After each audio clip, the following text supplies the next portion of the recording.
Hey everybody, welcome into another edition of Make Every Second Count Live, the show where we help you guys through the things that you were going through in life, because I know personally, and I know from what everybody else tells me, that social media is more like a highlight reel and it only shows the good things. But I don't want it to be that way. So we go through the good, the bad, and the ugly here on this show.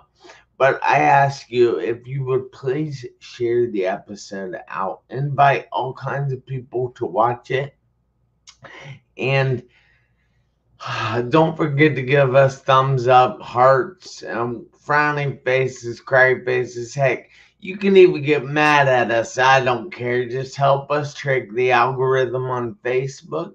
And don't forget to keep those comments going, because I love seeing the comments. If you have any questions, go ahead and ask them. Tell us your biggest takeaway, and we would absolutely love that. But with no further ado, I would like to bring to the stage Sheri. Hi, Sheri. How Good are to you see doing? you. It Great. is fantastic to be seen. I have to say that myself because it's amazing. But I would ask you if you would please go through a short introduction about yourself. Tell everybody who you are, where you're from, and what you do. Okay. Hi, I am Sheri Berger. I live in the Kansas City area. So that's where I'm from. And I am the owner of Here to There Consulting. And we educate business owners with those tools to balance life, business, and finances to help you create the life and business that you love. If you could have that one person to believe in you, you could accomplish so much. So, anyway, that's what we do. That is amazing. Now, I especially like your answer since you talked about one person, and I called tonight's episode The Power of Support. And that is going to come down to one person in a lot of circumstances. And I happen to know that hers came down to one person. So I find that pretty awesome. But I was talking about before, that social media often shows the highlight reels of someone's life. And I like to show the good, the bad, and the ugly. And when I say that, you see, I had to go through a car wreck, a serious car wreck. I was 17 years old. I spent 3.5 months in the hospital, which 2.5 of those 3.5, I was actually in a coma. And they told me I wouldn't walk again, but I am here now. So I know that in order to go through things in life, we have to grow through things. So, Sheri, has there been anything that you have had to grow through? Well, there's been many things, right? Because life is all about ups and downs. But I think you're talking about the story of when I moved out 2 days after I was 17. I ended up marrying a guy that was 6 years older than me. He was an abusive alcoholic. He pretty much owned me for 3 years. It was not a lot of fun. And I actually had no friends, Jeff. Can you believe that? The extrovert on steroid that, as my husband says, I collect friends. I wasn't even allowed to have friends. Have you ever been in that of abusive relationship? Oh, it was not fun. And of No, course, I I ended up having a haven't, but baby in the middle of that. So I got married at 2 weeks after I was 18, because you can't live with somebody without being married. Come on. And then 5 months later, I got pregnant and I had a baby by the time I was 19. And I divorced by the time I was 20. And I left him 4 times before I left him for good. And he told me that I'd come back. And he convinced me always to come back, because I felt like you made your bed, got to lie in it, right? And divorce is not a thing in my family. So, yeah, I put up with that for quite a while till I was 20 and decided to leave. that's crazy. Now, I happen to know from reading a little bit that people in abusive relationships don't necessarily leave the first time. Why don't they just get up You and create pick up and habit. Did you why know it don't they just pick habit? up and leave though? I mean, I don't really understand that. Is it Well, all about control or what? usually, has something to do with your childhood, right? If you came from abuse, then you tend to go to abuse, right? They call it if you go from the egg to the frying pan, right? So if you don't know better, you don't know better.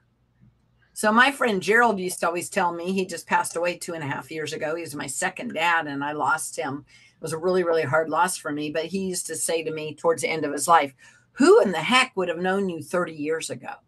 Right? I am not the same person I was 30 years ago. So I weighed 105 pounds when I left my ex-husband. He had me that bad.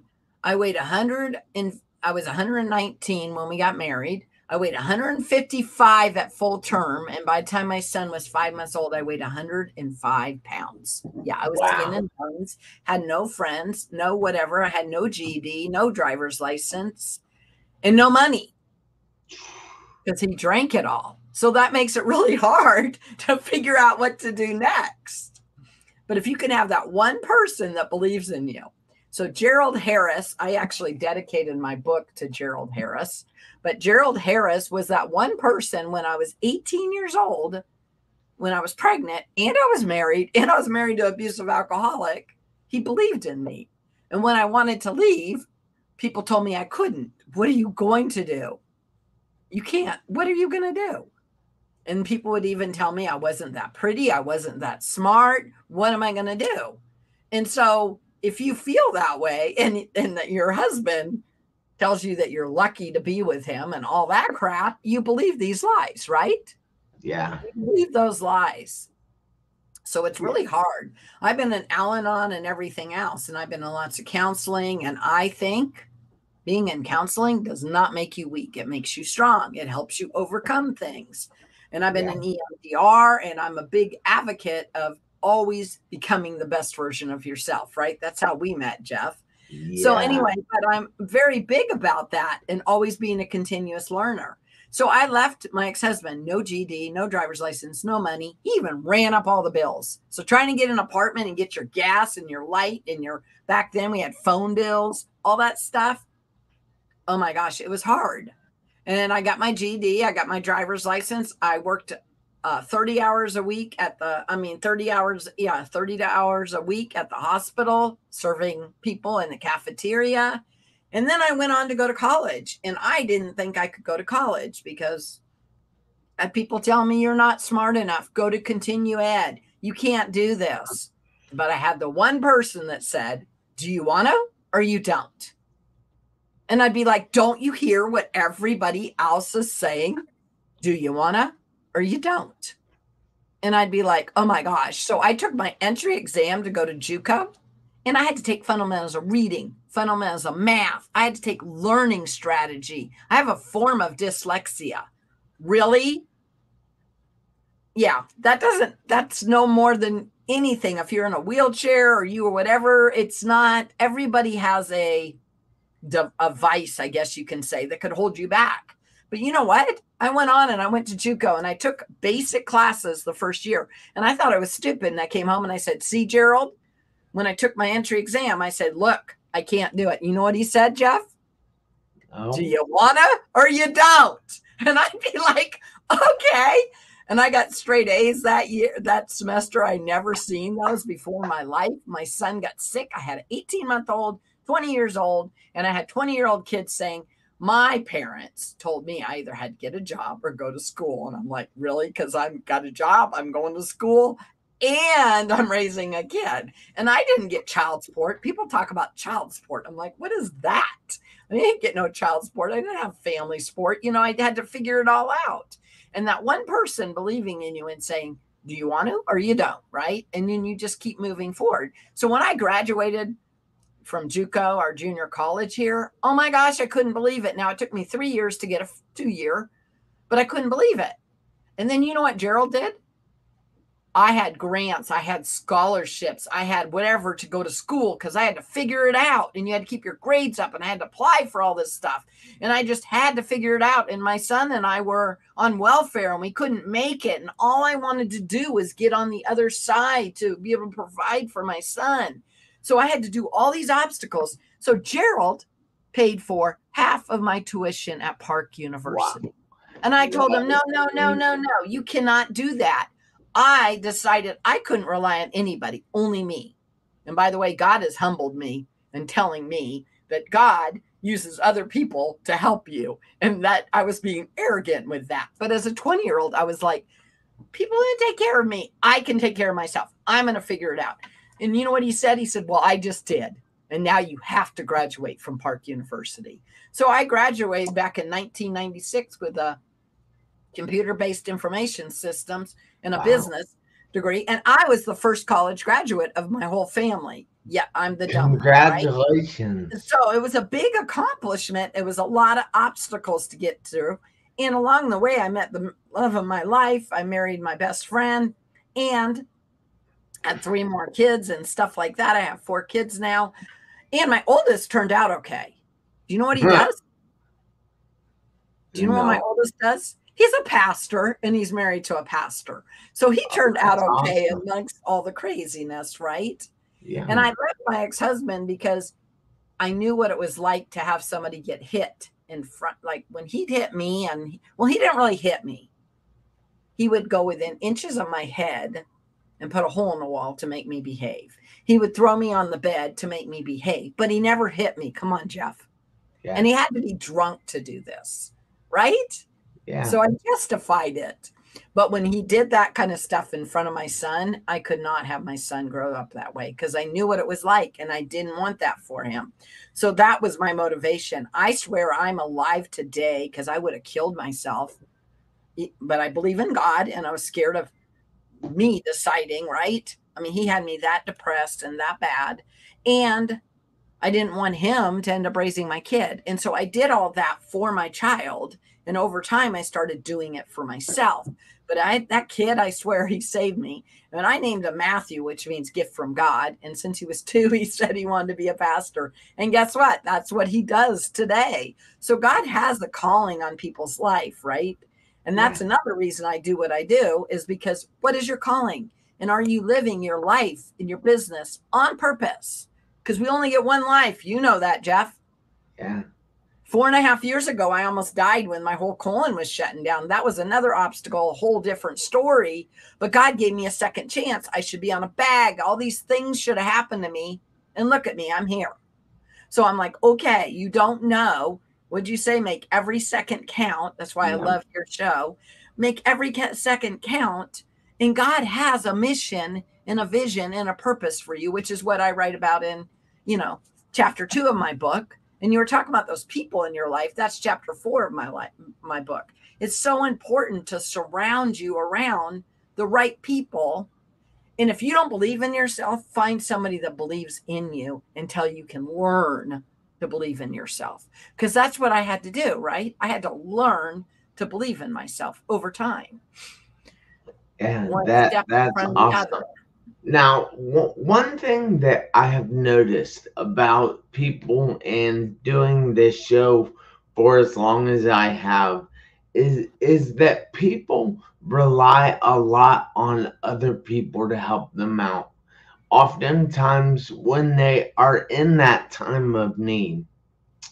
So, what if your family isn't supportive? What if the people around you aren't supportive? How do you find the right people to help you get to where you need to get? That's exactly what I write about in chapter 4. Gerald taught me to always have mentors, always have coaches, and I have really good friends. But you know what Gerald would say to me, and it's true. To have a friend, you need to be a friend. So if you want great friends, go figure out how to be a great friend. And then you'll have more and more people. That is what Terrence calls a tweetable. Yeah. And that means a snippet that's a great quote for people to put in the comments. And remember, so in order to have a good friend, first you have to be a good friend. But That I is love, you know what is so much more fun than receiving is giving. And so I like it when I'm on the giving side. But through 9/11, I lost my brother in the Pentagon 9/11. We got ripped off on a house. I was in a really bad scenario. And again, Sheri has it figured out. But God literally threw me on my face, made me pray. I couldn't even get a gallon of milk for my kids. And God told me that I need to humble myself, Jeff. And I was like, what do you mean humble myself? I don't want to rely on other people. I got it figured out. And he's like, how do you feel when you help others? Well, I like that. That's what I want to be. By the way, Jeff, I argue with God a lot. He always wins. I don't get it. But I argued with him that day. And he said, well, then you're being selfish because you're not letting other people get the feeling of helping others. So, yeah, we are designed in that way, right? A ripple effect of helping people. And if you're a great friend, you'll always have a great friend. But if you're not, that might be what you need to work on. I know I'm an extrovert on steroids, so it's easy for me to have friends. But don't worry, my ex-husband didn't let me have friends. Can you believe that? I literally was sitting in the back of the class and didn't want to be messed with when I was at the junior college because my self-esteem, everything had been stripped by that one person, right? Or no, probably my first 20 years of my life, right? But until you start getting that momentum, but people that friend you or help you or support you, those are the best friends to have. But you need to reciprocate as well. that makes a lot of sense. So I thank you for that.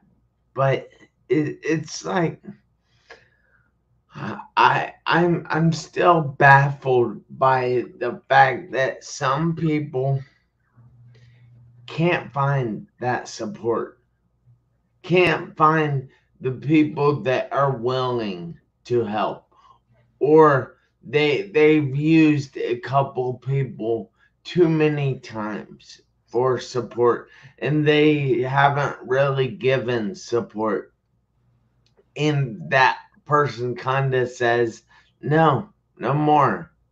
So how can where do you suggest someone go to get support if they're struggling to find it in their own life? Do you know the first place I went when I was 20 and I left my abusive alcoholic husband was to church. And then I started going to Bible studies. Those are great places to get support. And you know what? You should go to the church that you feel comfortable at, right? You should go visit different churches. But that's, to me, my Christian friends are the best friends, right? But then you and I belong to a group called Becoming the Best Version of, what is it? Becoming the Best Version. Becoming the best you. Yeah, Becoming the Best You. We both are speakers there, but there's great people in that room. I belong to Toastmasters International. That's a great place for support. So if you go out and visit and find people that think like you, that believe in you, that support you, whatever that environment is. Like I said, though, I'm an extrovert, so I know introverts have a little bit of harder time with that. But also go hire a coach or a mentor. Do you know I have a coach, Jeff? And I'm a coach. I have mentors and I have great people in my life. But we also need to maybe worry about those toxic people, Jeff. Some of them you can remove from your life, but some of them maybe you just need to limit the time. Like the people that don't believe in you tell you can't. Go be around the people that said, do you want to or you don't? Right? Be around them because they're going to pull you further. And that's why I do what I do today. I help people create the life and business that they love because it's so important. Because Jeff, you and I know life is short, right? We've lost a lot of people, but I almost died 4.5 years ago. You almost died in a car wreck. You know, life is just too short to not be around those people that support you. So what are your values? What are your goals? What are your objectives? Go be around those people. That's just what I would suggest. And if you could find one person, Jeff, then you can, from there, it can become a ripple effect of finding more and more people that believe and support you. Yeah, and that is so true. Get it feels absolutely amazing to be around people that have the same idea as you, see the same possibilities as you, see the benefits of being around other people that are the same as you, and a group that has helped me do that is becoming the best you. Are you going And to be here in Kansas in August, yes, Jeff? I am. And Jeff and I are speakers in August. In the end of August, we have a great conference that you should come to. Isn't it the last weekend? It's like August 25th and 26th. I think so. Yeah, But you guys should come and join us. Yeah, it'll be I 25th to 26th. Come that weekend to Kansas City, where I live. Sorry, Jeff, yeah, but I got I, excited. I put it up there on the screen. You can get your tickets at comechangeyourlife.com. And again, that is called Becoming the Best You. And it's all about overcoming challenges. So I know personally, and Sherry knows, that each and every one of you can overcome any challenge you face. It might not be easy, but luckily, as people, as human beings, we can do hard. We're not made for just the simple work. We're made so we can do the hard work. We're made that we can get calluses on our hands to protect ourselves so the work isn't as hard, but it's still hard work. And you're going to have to take the first step on your own, because I can't do it. Sherry can't do it for you. You have to take that first step. You have But to we can find the support them, circle. Jeff. We You will have both to support them. find the circle of people that are going to help you, are going to lift you, are going to give you a hand when you fall down. And it all starts by getting a coach, just like Sherry said. And that sounds very, I guess, cliche to a lot of people. They are going to point their nose up at that, and they're going to be like, ew, what a coach. I don't need a coach. But I actually have myself a coach too. Mm-hmm. Sherry has herself a coach. I know, like, everybody in my world now has a coach, Mm-hmm. and they help us. They push us. They give us a hand when we need a hand. And that's what coaches are for.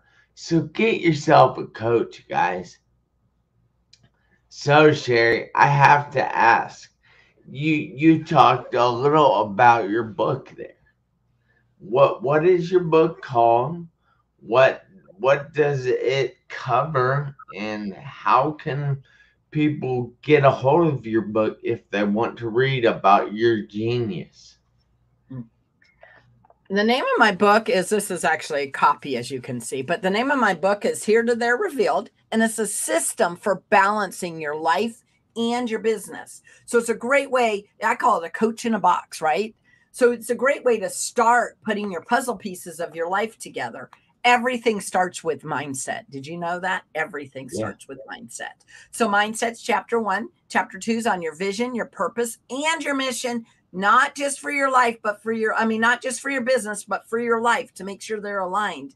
And chapter 3 is about setting goals in 6 areas of your life that are really important. Chapter 4 is about those people you need in your life. And then chapter 5 is about your pre-spending plan. And then what is your most valuable resource, Jeff? Time. Time. Chapter 6 is all about time and how valuable it is and how we need to be using it to utilize it well. You know what? Jeff and I would love it if you guys would come to the conference because we both would like to see you there. And I'm excited to go because I get a hug from Jeff when we go because I haven't seen Jeff since February. So it'll Yeah. be fun. We all get to reunite. We get together as speakers. But more importantly, if you're in the room, oh my gosh, how many takeaways do you get from other speakers in the room, Jeff? Oh my gosh, it's Hundreds. phenomenal. Yeah, bring your notebook and be prepared to write and come and definitely sign up for that. I mean, and if you can, that'd be great because it'd be a great way to meet everybody. So I just want to, and it's in my hometown this time, Jeff. It's in Kansas. So there you go. So come on over to Kansas. And no, we don't just have wheat fields. By the way, I'm not even a Kansas girl. I'm an Alaskan girl. I grew up in Alaska. I was born and raised in Alaska by two East Coast parents. That's Wow. what's wrong with me. People are like, you're East Coast. And I'm like, I'm an Alaskan girl that was raised by East Coast parents. But now I'm transplanted in Kansas. So there's a That, little bit about me that you didn't know that, Jeff? Wow. You learned a lot about me tonight. yeah, So there you go. that's pretty awesome. But if you guys want to come to the conference, right there's where you can get tickets. There's the BTBY website at www.comechangeyourlife.com. And it would be amazing to see all you guys. Yeah. So I have to tell you, Sheri, and everybody else out there that you have to do me a favor this week, next week, and for the rest of your life. You have to make every second count. Why?